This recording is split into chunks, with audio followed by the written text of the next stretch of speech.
Hello guys, ఈ వీడియోలో మనం లా ఆఫ్ డిమాండ్ గురించి నేర్చుకుందాం. యాక్చువల్గా లా ఆఫ్ డిమాండ్ అనేది చాలా ఈజీ కాన్సెప్ట్.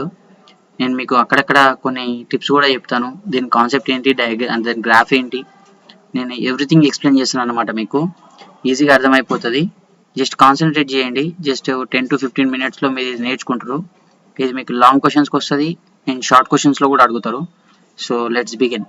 సో డెఫినేషన్ ఏంటి అంటే, ఫస్ట్ లా ఆఫ్ డిమాండ్ ఏంటంటే, ప్రైస్ తగ్గితే క్వాంటిటీ పెరగడం, ప్రైస్ పెరిగితే క్వాంటిటీ తగ్గడం అని గుర్తుపెట్టుకోండి. ఓకేనా?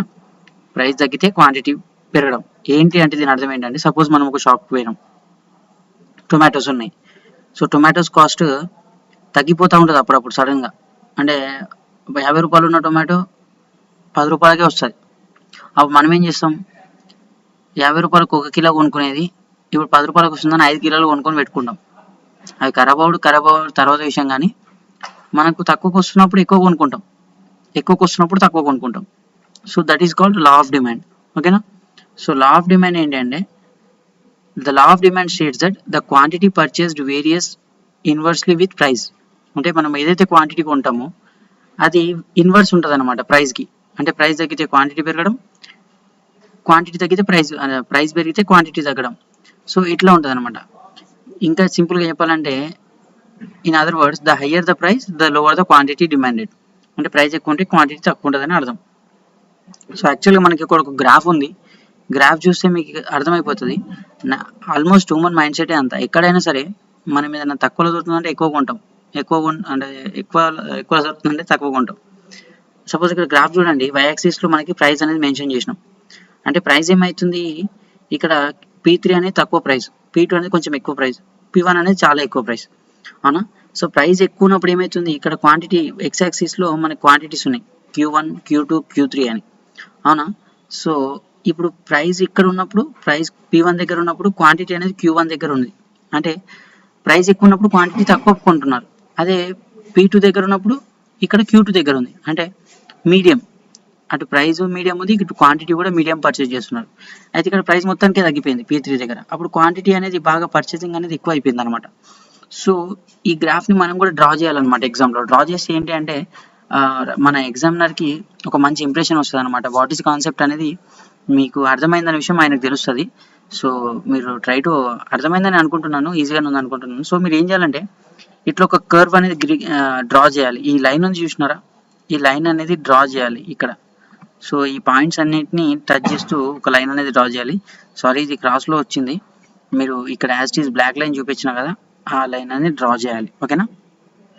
సో ఆ లైన్ అనేది ఏంటి అంటే, దాన్ని ఏమంటే మనం డిమాండ్ కర్వ్ అని అంటాం. సో డిమాండ్ కర్వ్ అనేది స్పెసిఫై చేసి రాయండి. అయితే నెక్స్ట్ ఏంటంటే, exceptions to the law of demand. Exceptions to the law of demand ఏంటంటే, ఈ లా ఆఫ్ డిమాండ్ అనేది ఎక్కడ వర్కౌట్ అవ్వదు అనేది చూద్దాము. సో ఇది ఎక్కడ వర్కౌట్ అవ్వదు గైస్, బేసిక్గా మనకి ఏంటంటే, లా ఆఫ్ డిమాండ్ అంటే సెన్స్, ఒకటి పెరిగితే ప్రైస్ పెరిగితే క్వాంటిటీ తగ్గడం, ప్రైస్ తగ్గితే క్వాంటిటీ పెరగడం అని తెలుసుకున్నాం. అయితే ఇక్కడ ఏం జరుగుతుందంటే, ప్రైస్ పెరిగినా క్వాంటిటీ పెరుగుతూనే ఉంటుంది అట్లా అన్నమాట. అంటే ఇది ఏంటంటే, ఇది స్లోప్ అనేది ఎట్లుంది, కిందికి వస్తుంది. ఇక్కడ మనకి లైన్ అనేది, ఈ డిమాండ్ కర్వ్ అనేది టాప్ టు బాటమ్ కిందికి వస్తుంది, స్లోప్ డౌన్వర్డ్స్. ఈ పాయింట్ కూడా రాయాలి మీరు. అయితే ఇక్కడ గ్రాఫ్ గీస్తే ఈ జిఫెన్ గూడ్స్కి కానీ, అంటే ఈ జిఫెన్ గూడ్స్కి కానీ, లేదంటే మన వెబ్లన్ గూడ్స్ కానీ, వీటి గ్రాఫ్ ఎట్లా ఉంటుంది అంటే అప్వర్డ్ ఉంటుంది అనమాట. అంటే ఎంత ప్రైస్ ఎక్కువ అయితే అంత జనాలు ఇంట్రెస్ట్ చూపిస్తారు కొనడానికి. అలాంటి గూడ్స్ కూడా ఉంటాయి. ఎలా అంటే, సపోజ్ కొందరు ఉంటారు, వాళ్ళకి ఏంటంటే లగ్జరీగా ఉండాలనుకుంటారు.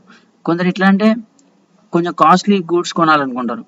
ఇప్పుడు రిచ్ కిడ్స్ ఉన్నారు, రిచ్ ఫ్యామిలీస్ ఉంటాయి. వాళ్ళు ఏంది, మన మిడిల్ క్లాస్ వాళ్ళ లెక్క ఆలోచించారనమాట. అదే తగ్గితే కొనుక్కుందాం, పెరిగితే కొనొద్దు అని చెప్పేసి.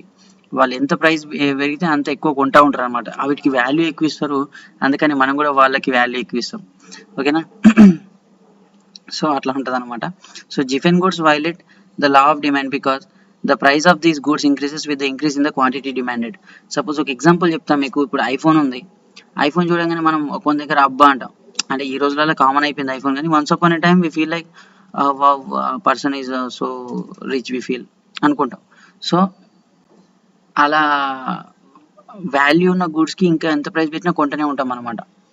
దాన్ని జిఫిన్ గూడ్స్ అని అంటాం అనమాట. సో దాని గ్రాఫ్ ఎట్లా ఉంటుంది, ప్రైస్ ఎంత అయితే పెరుగుతుందో వై యాక్సిస్లో ప్రైస్ ఎంత అయితే పెరుగుతుందో at the same time X యాక్సిస్లో క్వాంటిటీ కూడా అంతే పెరుగుతూనే ఉంటుంది. ఇక్కడ డిమాండ్ కర్వ్ అనేది top bottom to top upwards అనేది ఉందన్నమాట. అక్కడ జిఫిన్ గూడ్స్ అని పెట్టి మీరు ఆ గ్రాఫ్ వేయాలి, మీకు చాలా స్కోరింగ్ అనేది ఉంటుంది అనమాట. సో మీరు విబ్లన్ గూడ్స్ కూడా చూడండి.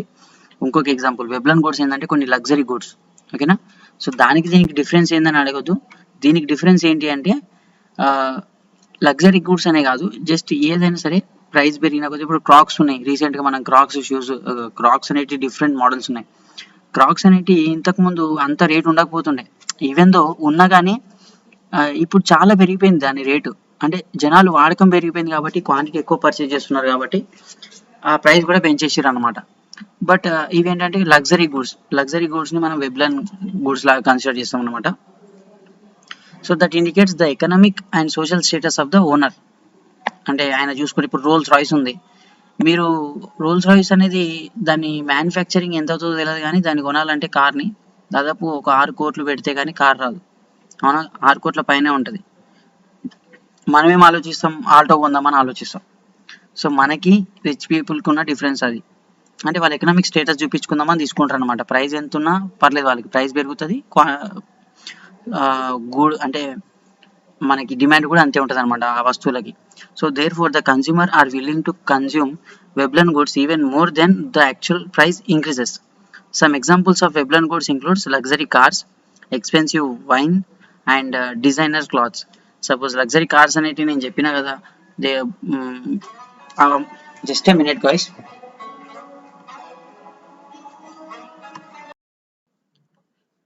సో గైస్ ఇప్పుడు మనం assumptions to the law of demand చూద్దాం. So assumptions to the law of demand ఏంటి అంటే, ఈ లా ఆఫ్ డిమాండ్ అనేది పనిచేయాలి అంటే ప్రైస్ ఎక్కువ ఉన్నప్పుడు క్వాంటిటీ తక్కువ ఉండాలి, ప్రైస్ తక్కువ ఉన్నప్పుడు క్వాంటిటీ ఎక్కువ ఉండాలి అని మనం ఈ కండిషన్ ఎప్పుడు ఫాలో అవుతుంది అంటే కొన్ని ఫిక్స్డ్గా మనం అజ్యూమ్ చేసుకోవాలి. ఎట్లా, there will be no change in the price of the substitute goods. First point ఉంది మనకి ఇక్కడ, there will be no change in the price of the substitute goods. అంటే ఏవైతే మన ప్రోడక్ట్గా సబ్స్టిట్యూట్ గూడ్స్ ఉంటాయో వాటికి ప్రైస్లో చేంజెస్ రావద్దు అనమాట. ఇప్పుడు సపోజ్ మన దగ్గర సంతూర్ సోప్ ఉంది, సంతూర్ సోప్ వాడుతున్నాం ఇప్పుడు, బట్ మనకేంటి అంటే Lux soap, suppose Santoor soap 10 rupees ఉంది, at the same time Lux కూడా 10 రూపీసే ఉంది అనుకోండి. ఇప్పుడు సడన్గా ఏమైంది, లక్స్ సోప్ అనేది 9 రూపీస్కి తక్కువ చేసారు, 1 రూపీ తక్కువ చేసారు. జనాలు ఏం చేస్తారు, కకృతి పడి సంతూర్ సోప్ కనుక లక్స్ సోప్కి డైవర్ట్ అయిపోతారు అందరూ. అప్పుడు సంతూర్ సోప్ గ్రాఫ్ అనేది కంప్లీట్గా డౌన్ఫాల్ అయిపోతుంది. సో ప్రైస్లో ఎలాంటి చేంజెస్ ఉండద్దు అనమాట సబ్స్టిట్యూట్ గూడ్స్లో. And there will be no anticipation in the price change in future. అంటే మనకి ఏం యాంటిసిపేషన్ ఉండద్దు అనమాట, మనం ఫ్యూచర్లో మన ప్రోడక్ట్ ప్రైజెస్ యాంటిసిపేట్ చేయొద్దు. అంటే ప్రైజెస్లో ఏం చేంజెస్ ఉండవు, మార్పులు ఉండవు అని అనుకొని అట్లనే డిమాండ్ ఉంటుంది అనుకొని ప్రోడక్ట్ అనేది సేల్ చేస్తాం అనమాట. మనకేం తెలుసు ఫ్యూచర్లో ఏమన్నా జరగవచ్చు, మన దగ్గర రా మెటీరియల్ దొరకకపోవచ్చు, అప్పుడు ప్రైస్లో చేంజెస్ రావచ్చు. సో ప్రైస్లో చేంజెస్ వస్తే మళ్ళీ డిమాండ్ పడిపోవచ్చు. కానీ వాస్తవానికి అసలు యాక్చువల్గా జరిగేటి ఇట్లా సిచ్యువేషన్స్ జరుగుతాయి, కానీ మనం ఏమనుకుంటామంటే ఫ్యూచర్లో ఏం ప్రైస్ చేంజ్ చేయము, ఫ్యూచర్లో వేరే కాంపిటేటివ్ గూడ్స్ కూడా ఏం ప్రైస్ చేంజెస్ అవ్వవు అని చెప్పేసి మనము అజ్యూమ్ చేసుకోవాలన్నమాట. There will be third point వచ్చేసి, there will be no change in the income levels of the consumer. అంటే కన్స్యూమర్ ఇన్కమ్ లెవెల్స్ అనేటివి కూడా చేంజెస్ ఉండొద్దు అనమాట. సపోజ్ కన్స్యూమర్ ఇన్కమ్ పెరిగింది అనుకోండి, ఆయన ఏం చేస్తాడు, ఇప్పుడు కొంచెం మంచి క్వాలిటీ ఉన్న ప్రోడక్ట్సే వాడతాడు అనమాట, మంచి లగ్జరీ ప్రోడక్ట్స్ వాడతాడు. ఇప్పుడు షిఫ్ట్ అయిపోతాడు అనమాట. ఇప్పటిదాకా సంతూర్ సోప్ వాడినాడు, రేపు మైసూర్ శాండిల్ వాడతాడు. మైసూర్ శాండిల్ కూడా అదే అనుకోండి ఆఫ్టర్ ఆల్గా. అంటే సంథింగ్ ఇంకేది ఉంటుంది మనకి మంచి కాస్ట్లీ సోప్ అంటే డవ్ కానీ సో అండ్ సో సోప్స్ ఉంటాయి కదా, సో దానికి షిఫ్ట్ అయిపోతాడు అనమాట. అప్పుడు సంతూరుడు వాడికి డౌన్ అయిపోతాడు. సో ఇన్కమ్లో చేంజెస్ ఉండొద్దు అనమాట, అది మనం అజ్యూమ్ చేసుకుంటాం. కానీ రియాలిటీలో ఇన్కమ్లో చేంజెస్ ఉండకుండా ఉండదు, ప్రోడక్ట్ ప్రైస్లో చేంజెస్ అవ్వకుండా ఉండదు. జస్ట్ ఇది లా ఎట్లా అంటే జస్ట్ లా మాత్రమే. జనరల్ కేసెస్లో ఇవన్నీ రియాలిటీలో వర్కౌట్ చాలా మటుకు తక్కువ వర్కౌట్ అయ్యింది కదా. సో నెక్స్ట్ వచ్చేసి ఫోర్త్ పాయింట్ ఏంటి అంటే, there will be no change in the taxation policy of the government. అంటే ట్యాక్స్లో ఎలాంటి చేంజెస్ రావద్దు, గవర్నమెంట్ ట్యాక్స్లో ఎలాంటి చేంజెస్ చేయొద్దు. ఇప్పుడు మన ప్రోడక్ట్ మన ప్రైస్ 10 రూపీసే ఉంది, ట్యాక్స్ ఒక 2 రూపీస్ ఎక్స్ట్రా పడుతుంది అనుకోండి, 12 రూపీస్ అవుతుంది. 12 రూపీస్ అయినప్పుడు జనాలు ఏం చేస్తారు, 12 రూపాయలు అయింది అని చెప్పేసి మళ్ళీ 10 రూపాయలకి ఏది దొరుకుతుందో అదే కొంటారు. అంటే తక్కువ తక్కువ ఉన్నదని, అదే రేట్ ఉన్నదని, అది మంచిగా ఉన్నా లేకపోయినా అంటే అంటే స్కిన్ టోన్ అంటే అంటే మనం అంటాం కదా, మన బాడీ మీద ఏది ఉన్నా కానీ అది పోయినా పోకున్నా కానీ వాళ్ళకు 10 రూపాయలకు దొరికే సబ్బే కావాలా. ఒక డైలాగ్ ఉంటుంది కదా, పెట్రోల్ ఎంత పెరుగుతుంది నేను 100 రూపాయలది కొట్టిస్తా అని. సో అట్లా ఉంటారు జనాలు. అండ్ ఇన్ ద సెన్స్ ఎవరిని పాయింట్అవుట్ చేసి కాదు, just for fun. Okay, there will be no change in the consumer taste, preference and habit. So ఏంటంటే కన్జ్యూమర్ టేస్ట్లో ఎలాంటి చేంజెస్ ఉండొద్దు అనమాట. అంటే కన్జ్యూమర్ టేస్ట్లో చేంజ్ అవ్వద్దు. ఎప్పుడు నేను సంతూరే వాడతా అన్నట్టు, నేను 10 రూపాయల సబ్బే కొంటా అన్నట్టే ఉండాలి ఆయన. కానీ రియాలిటీ అట్లా ఉండడు. కన్జ్యూమర్ టేస్ట్ ఎప్పటికప్పుడు మారుతూ ఉంటుంది. ఇప్పుడు ఏదైనా సరే పదే పదే వాడుతూ ఉంటే బోర్ వచ్చేస్తుంది. సో మనం టేస్ట్ చేంజ్ చేస్తాం, సంథింగ్ వేరే ట్రై చేద్దాం అన్నట్టు ఉంటాం. So just second. Okay, so preference and habits. So preference కూడా హ్యాబిట్స్ కూడా ఏం చేంజెస్ అవ్వద్దు అనమాట. అప్పుడే మన ప్రోడక్ట్ అనేది కన్స్యూమర్ కొంటాడు అనమాట. This will be no change in the sizes, sex and age composition of the population. So సైజ్లో ఎలాంటి చేంజ్ రావద్దు, లైక్ మేల్ ఫీమేల్ కానీ ఏజ్లో కానీ ఎలాంటి చేంజెస్ రావద్దు అనమాట పాపులేషన్లో. సో అలా ఉన్నప్పుడు మాత్రమే ఈ అజంప్షన్స్ అనేవి వర్కౌట్ అవుతాయి అనమాట. సపోజ్ పాపులేషన్లో చేంజ్ వచ్చింది అనుకోండి, మనకి గ్రాఫ్ అనేది పడిపోవచ్చు, పడకపోవచ్చు, ఎప్పుడు ఒకేలా ఉండదు కదా. మేల్ ఫీమేల్, కొందరు మేల్ ప్రోడక్ట్స్ యూజ్ చేస్తారు, కొందరు ఫీమేల్ ప్రోడక్ట్స్ యూజ్ చేస్తారు. సపోజ్ జనాభా లెక్కలలో ఈసారి మేల్స్ ఎక్కువ వచ్చారు, నెక్స్ట్ టైం ఫీమేల్స్ రావచ్చు. సో ఫీమేల్కి సంబంధించిన ఏవైతే ప్రోడక్ట్స్ ఉంటాయో అవి సేల్స్ పెరగవచ్చు, లేదంటే తగ్గొచ్చు. సో జరుగుతూ ఉంటుంది, కామన్ అది. బిజినెస్ అన్నప్పుడు ఆల్టర్నేటివ్ జరుగుతూ ఉంటాయి. కానీ సో మనం ఏంటంటే ఇవన్నీ ఊహించుకొని ఇట్లా ఏం జరగదు అనుకొని బిజినెస్ నడుపుతాం. ఈ లా ఆఫ్ డిమాండ్ని నేర్చుకుంటున్నాం అనమాట. ఓకేనా. సో రియాలిటీలో ఇది పెద్దగా మనకి జస్ట్ ఎట్లాంటిది, హోల్ బిజినెస్లో ఇది జస్ట్ ఒక పార్ట్ నేర్చుకున్నాం అంతే. అంటే ఇన్ని అజంప్షన్స్ ఉంటాయి అని మీరు తెలుసుకోవాలి. ఓకేనా.